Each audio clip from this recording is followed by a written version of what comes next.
Welcome to my vlog. నెల రోజులైంది బండి కడిగి. నెల రోజుల తర్వాత బండి కడుగుతా ఉంటే ఈ రోజు మబ్బు చూపి మేడం మచ్చా ఈ రోజు వర్షం పడేలాగుంది.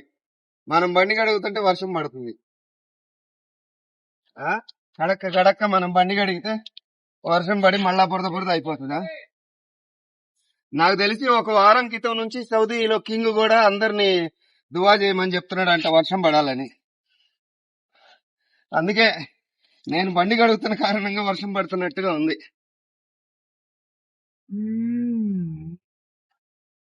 వాటర్ బాగా సేవ్ చేసుకోవాలండి.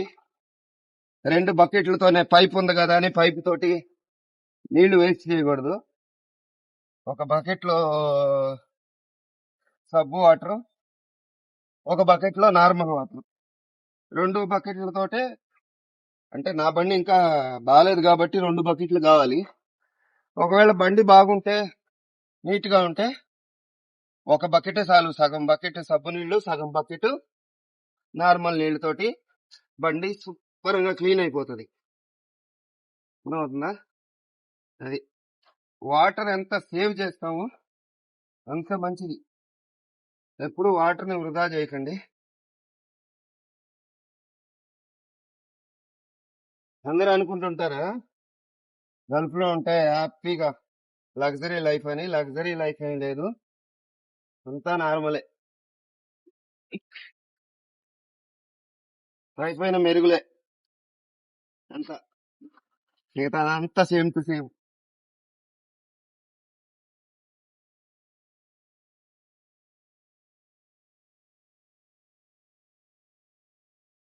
మనం ఎక్కడున్నా ఏం పని చేస్తున్నా అందులో సాటిస్ఫాక్షన్ ఉండాలి. చేసే పనిని సంతోషంగా చేసుకోవాలి. అది పని చిన్నదా పెద్దదా అని ఆలోచించకూడదు. అర్థం అవుతుందా? కష్టపడి బ్రతకాలి అంతే. అందులో ఉండే సుఖం ఇందులోనే ఉండదు.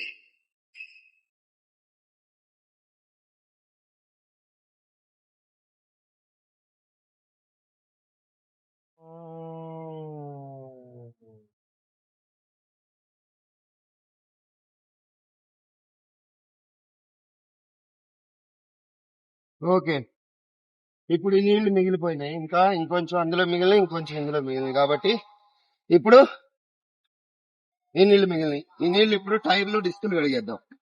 ఓకే.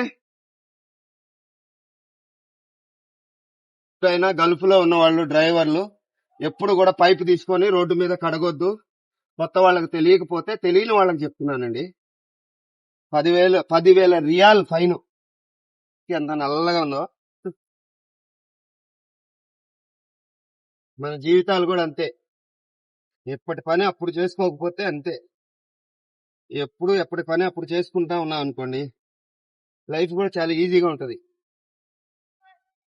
లేకపోతే ఇదిగో ఒక్కసారి మొత్తం చేయాల్సి వస్తే చాలా